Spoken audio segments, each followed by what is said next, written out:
Teman-teman, tahukah kalian? Pada masa pemerintahannya, Dendles pernah menghapus kerajaan Banten dan juga Cirebon. Bagaimana ya ceritanya?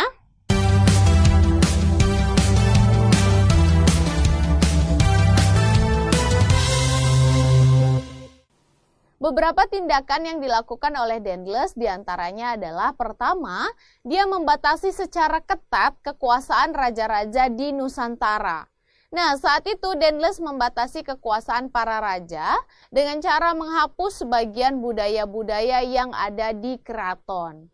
Nah, yang kedua kemudian dia membagi Pulau Jawa menjadi 9 daerah atau prefektur. Dan yang ketiga adalah kedudukan bupati sebagai penguasa tradisional, kemudian diubah oleh Dendles menjadi pegawai pemerintah kolonial yang digaji. Nah, yang keempat, kemudian kerajaan Banten dan Cirebon dihapuskan dan daerahnya dinyatakan sebagai wilayah pemerintah kolonial. Nah, bagaimana cara menghapuskan kedua kerajaan tersebut? Dengan cara ditaklukkan melalui politik divide et impera yang berakibat kedua kerajaan tersebut kemudian setelah ditaklukkan maka dijadikan sebagai bagian dari pemerintah kolonial. Nah, teman-teman, ada pula dalam bidang peradilan dan untuk memperlancar jalannya pemerintahan dan mengatur ketertiban dalam kehidupan masyarakat, maka Dendles juga melakukan perbaikan di bidang peradilan.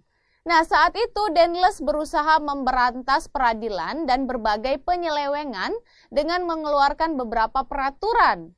Saat itu Dendles membentuk 3 jenis peradilan. Pertama adalah peradilan untuk orang Eropa, kemudian yang kedua adalah peradilan untuk orang Timur Asing, dan yang ketiga peradilan untuk orang-orang pribumi. Jadi ada 3 jenis ya teman-teman. Dan peradilan untuk kaum pribumi dibentuk di setiap prefektur, misalnya di kawasan Batavia, Surabaya, dan Semarang. Kemudian pengadilan-pengadilan ini akan menghakimi setiap kasus yang melibatkan orang Jawa atau pribumi. Nah, berdasarkan hukum adat dan adat istiadat Jawa. Sementara itu, semua kasus yang melibatkan orang asing, misalkan seperti orang Eropa, orang Cina, Arab, Bumiputra non-Jawa, maka akan ditangani oleh Dewan Peradilan berdasarkan Undang-Undang Hindia Belanda. Dan peraturan untuk memberantas korupsi tentunya tanpa pandang bulu ya teman-teman. Pemberantasan korupsi juga diberlakukan terhadap siapa saja, termasuk orang-orang Eropa dan Timur Asing. Lalu bagaimana ya kebijakan Dendles dalam bidang sosial ekonomi? Nah, beberapa kebijakan dan tindakan Dendles dalam bidang sosial ekonomi diantaranya adalah yang pertama, Dendles memaksakan berbagai perjanjian dengan penguasa lokal Surakarta dan Yogyakarta yang intinya melakukan penggabungan banyak daerah ke dalam wilayah pemerintah kolonial. Nah, misalnya saat itu daerah Cirebon ya. Kemudian penggabungan daerah ini dilakukan untuk memudahkan dalam pemungutan pajak. Oke deh, kemudian yang kedua adalah meningkatkan usaha pemasukan uang dengan cara pemungutan pajak. Dan yang ketiga adalah meningkatkan penanaman tanaman yang hasilnya laku di pasaran internasional.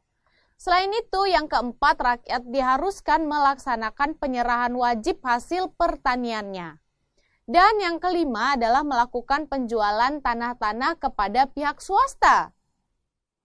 Teman-teman, Dendles yang awalnya dikenal sebagai tokoh yang demokratis, kemudian berubah menjadi penguasa yang sangat otoriter dan kejam. Maka pada tahun 1811, Dendles kemudian dipanggil kembali ke Belanda oleh Louis Bonaparte. Nah, teman-teman, menurut salah satu versi, alasan pemanggilan Dendles kembali ke Belanda karena saat itu Dendles memiliki hubungan yang buruk dengan raja-raja dan penduduk Nusantara. Oke deh, kita sudah tahu ya alasannya. Nah, teman-teman, coba deh kalian bayangkan jika Dendles tidak dipanggil ke Belanda dan masih memerintah secara lebih lama lagi di Indonesia. Menurut kalian apa yang akan terjadi? Nah, akankah kondisi bangsa Indonesia lebih baik dari sekarang atau justru semakin lebih buruk? Oke deh. Nah, setelah Dendles, lalu tokoh siapa lagi ya yang menjadi pengganti Dendles berikutnya?